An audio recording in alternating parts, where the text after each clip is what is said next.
Lots to get to. Let's get to it. First, here is Remembrance Day in Canada, and Daniel Boardman is he's a stand-up comedian. I think I recognize him. I don't know why I recognize him. Was he on Kenny versus Spenny or something like that? Is that why I recognize him? I don't know why I recognize him, but I'm sure I've seen this guy before. He's probably a Toronto media guy who's been around for years. Anyway, regardless, he went down to the Cenotaph in Toronto to experience Remembrance Day, and he outlines a problem, and I think that his assessment of this problem is accurate. Here is Daniel. Here we go. I'm here outside the Cenotaph in Toronto right after the Remembrance Day ceremony, which it was beautiful to see a bunch of people showing up, and this is about half of it left. But Canada, we have a problem, and the problem is with the political class. The whole thing starts off with fine, a land acknowledgement, but the person who's controlling the ceremony, the master of ceremony, describes herself as a second-generation settler, not a Canadian citizen. And then goes on to push lies about the transatlantic slave trade. This city was founded as an anti-slave city. In 1792, Ontario and Toronto was formed under John Grave Simcoe. In 1793, we passed the Act Against Slavery. I don't know what this woman is talking about. And then we go on to talk about the wars, which is great, and the sacrifice and the dangers of soldiers, but nothing about what they fought for. Nothing about freedom, nothing about fighting the Nazis in World War II, nothing about fighting the communists in Korea and what we did to save South Korea from becoming North Korea, and nothing about fighting the Taliban in Afghanistan. The only thing that's described is the United Nations mission. Nothing about Canadian values was said here, and every time the government had a chance to talk about Canadian values, it was with complete scorn. That's a problem. All wars are bankers' wars. I think fundamentally it all boils down to all wars are bankers' wars. And he's saying, we have to go through and say our accomplishments and what we did, et cetera, et cetera, et cetera.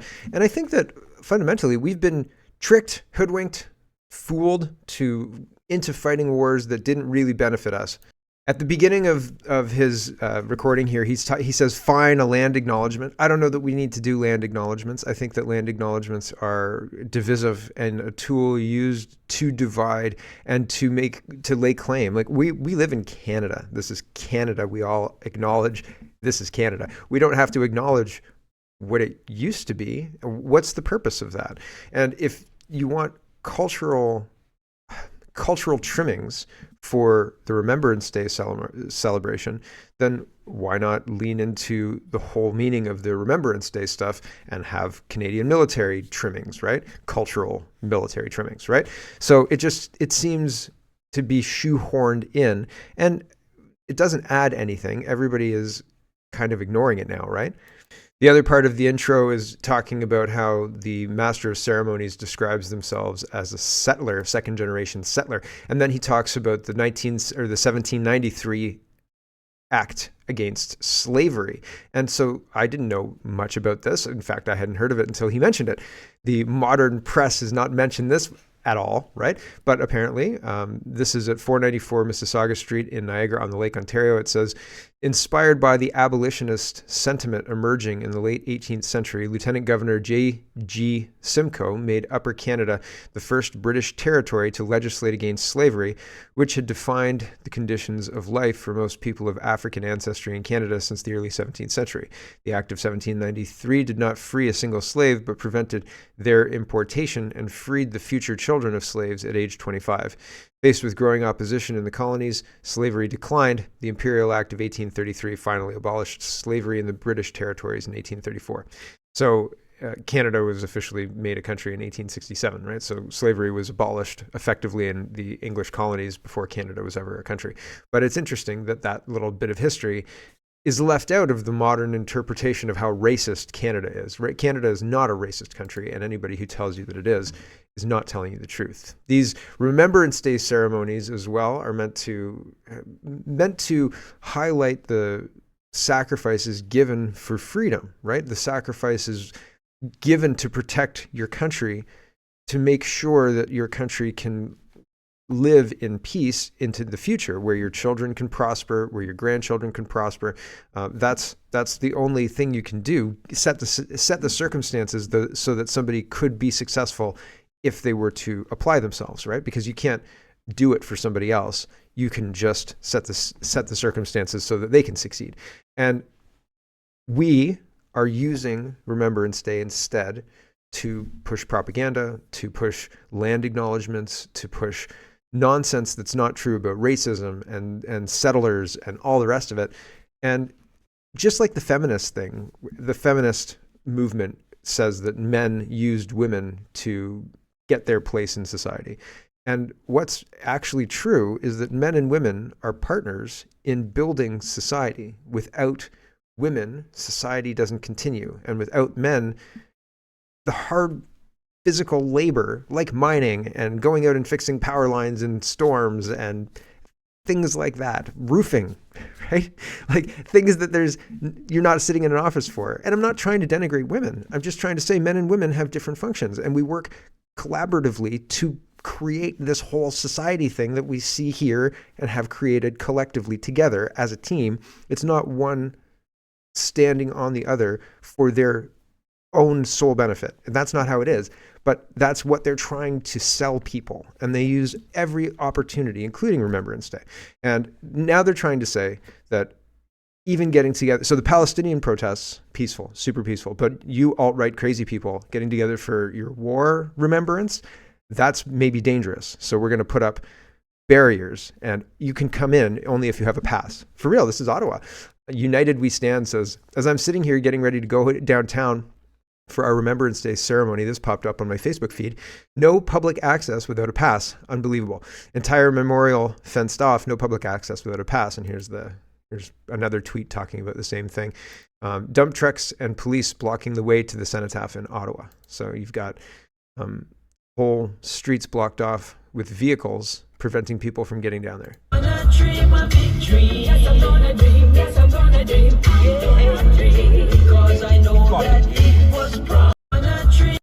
So that's Canada, right? The Palestinian protests, those are peaceful, mostly peaceful protests, but the alt-right, they're not allowed down here, right? And no prayers. Whew, that could be offensive to somebody, I guess. Margaret says, no prayers today in Ottawa during the National Remembrance Day ceremony. No prayers for the fallen, the injured, the families, or for those serving our country today. No prayers. We were told prayers might offend someone of a different religion. Tough. This is heartbreaking. It is heartbreaking, yeah. Here is Jason. He says 66,000 Canadians died fighting in World War I. 45,000 Canadians died fighting in World War II. 80 years later, we have a government that's defunded our military to a degree where our own generals tell us we don't have enough munitions to fight for more than a day in an active war. A government that cut another $1 billion from our defense budget after our generals warned them that we don't have the capacity to effectively defend ourselves against any potential enemies. A government that has abandoned our military and left them literally homeless, causing over 44,500 Canadian Armed Forces members to leave their ranks because they can't afford to live on their own bases. A government that recommends veterans struggling with mental illness opt for medically assisted suicide rather than offering the support they not just need, but so rightly deserve. I wonder if those men who fought and died in those wars knew what our country would become, if they would still have been willing to die in a foreign muddy trench, trapped between the gates of hell, for a set of principles that would be thrown away by some trust fund kid and his gang of neo-Marxist oligarchs less than 100 years later. I wonder if they would have started evil, if they would have stared evil in the eyes, knowing they were clearing the way for that same evil to appear in their homeland just a few generations down the line. I wonder if they would have stood by while Canadian taxpayers are robbed to the tune of billions, while bank accounts are seized and assets stolen, while a technocratic totalitarian state is slowly being erected around them. I wonder. And this is Trudeau's Thanksgiving Remembrance Day message, and I'm not going to listen to it because I don't want to subject you to that. I just don't. I'm sorry. Here is, or you're welcome. Here is a person in England, and it's kind of hard to hear him. So I'm just going to kind of explain. I'll play maybe 30 seconds of what's going on, but he's come into the pub to go to the bathroom. And on his way out, there are teams of officers, 2 on the inside, 2 on the outside, who search him to make sure that he's safe to go out into the street. Even though he's just come from the street, he was at the Remembrance Day ceremony, and they're talking about the march that is not the Remembrance Day ceremony. We'll get to it in a minute. Channel 4 reports it as the peaceful march, not those alt-right marchers, the peaceful one, the Palestinian one, right? Right. I'm saying that very tongue-in-cheek. I hope you can hear that through my dripping sarcasm. Okay, here is just a little bit of this. It's going to be hard to hear, but here we go. Have advice,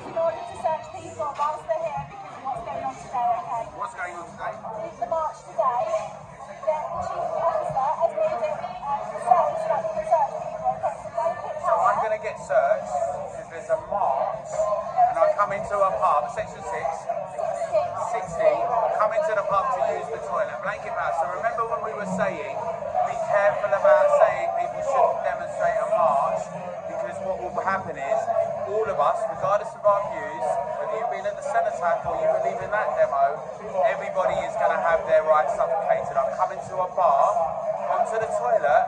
Now I'm being told that I'm being searched under sweeping powers. So just so we're clear. And then there's 7 more minutes of this, but that's basically it, right? He's been at the march. He came into the bar to use the toilet, and now he wants to leave. And in order to leave, he has to go through a search. And here, look, he's got his.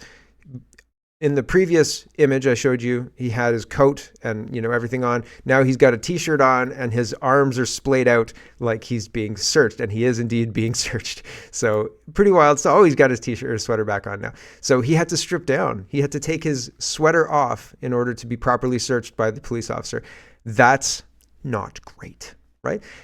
Channel 4 News. Channel 4 there's BBC One, BBC Two, Channel 3 or ITV, and Channel 4. Okay, Channel 4 is like one of the four free, or you get with your license that comes with your television license in England. Okay, because you have to pay for the BBC, so you have to pay a television license fee if you have a television in your house, really.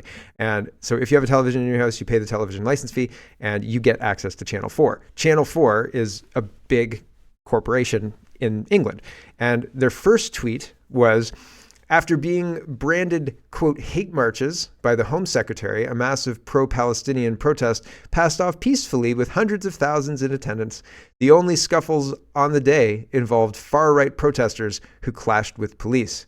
And then they tagged the reporter. And that was the first tweet they deleted. The tweet they left up says this: hundreds of thousands of pro-Palestinian marchers or protesters marched in London on Armistice Day.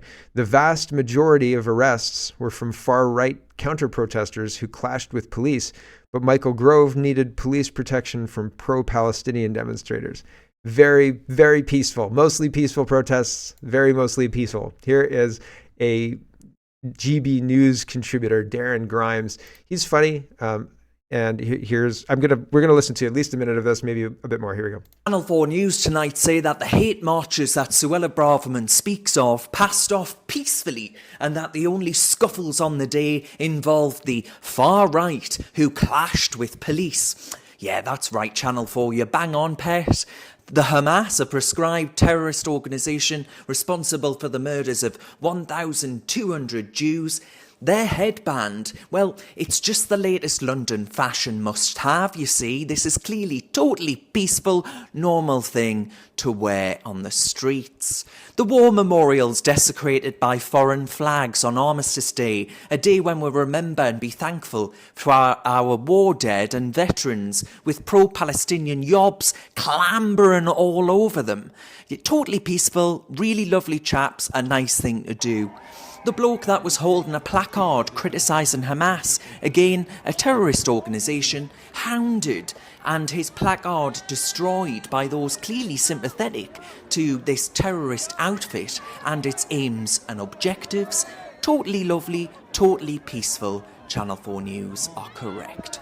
What about the red paint splattered all over a home in London that had a Jewish symbol in the window? Again, Channel 4, totally normal, lovely, peaceful, all the above, makes sense. Let's agree with the pingos at Channel 4 News. Fireworks fired near the public and police officers. Again, totally peaceful, well-rounded protests that we could do with more of. Let's make it every weekend for the rest of time, and Channel 4 News can be really happy doing their propaganda for them. What about the poppy sellers forced to move their stalls, with many opting to abandon them altogether for fear of retribution for seeking to commemorate Britain's war dead and veterans? Totally normal, totally peaceful. Pull the other one, you propaganda parasites. So people are waking up. Other people and prominent people who are, on GB News, and people who do this sort of thing for an honest living, are realizing that, holy cow, like, they're not joking. They're out and out lying about what's going on. These mostly peaceful events aren't peaceful at all. I'm pretty sure lighting that post office on fire is not mostly peaceful. Arson is not mostly peaceful. And the guy defended it. And here's another arson that is not peaceful. This is Carmaya. And she says, an arsonist set a Trudeau must go signage van ablaze, or tried to. This could have ended tragically. So I'm not sure how long ago this fire got set, but it looks like there's somebody here trying to pull the flag out, but somebody lights a flag on fire and leaves it under this van. If this had gone on for any period of time, really, it could have really done a lot of damage to that van and everything. So this is very dangerous and really kind of outside of what you would expect to see in Toronto. But now it's kind of being normalized to be very violent with anybody you disagree with, right? If you see a car with a Canadian flag on it, that car is suddenly a target for people who are aligned with the communists. Here we go.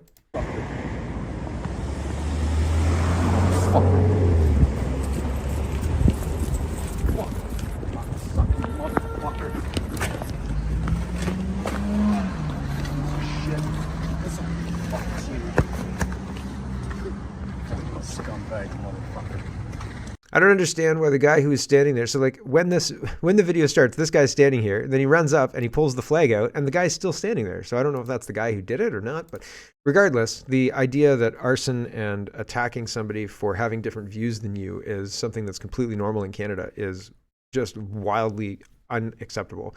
And what's going on with the media being a propaganda arm of violent terrorists who are pushing their propaganda in the West, that's bad. That's not good at all.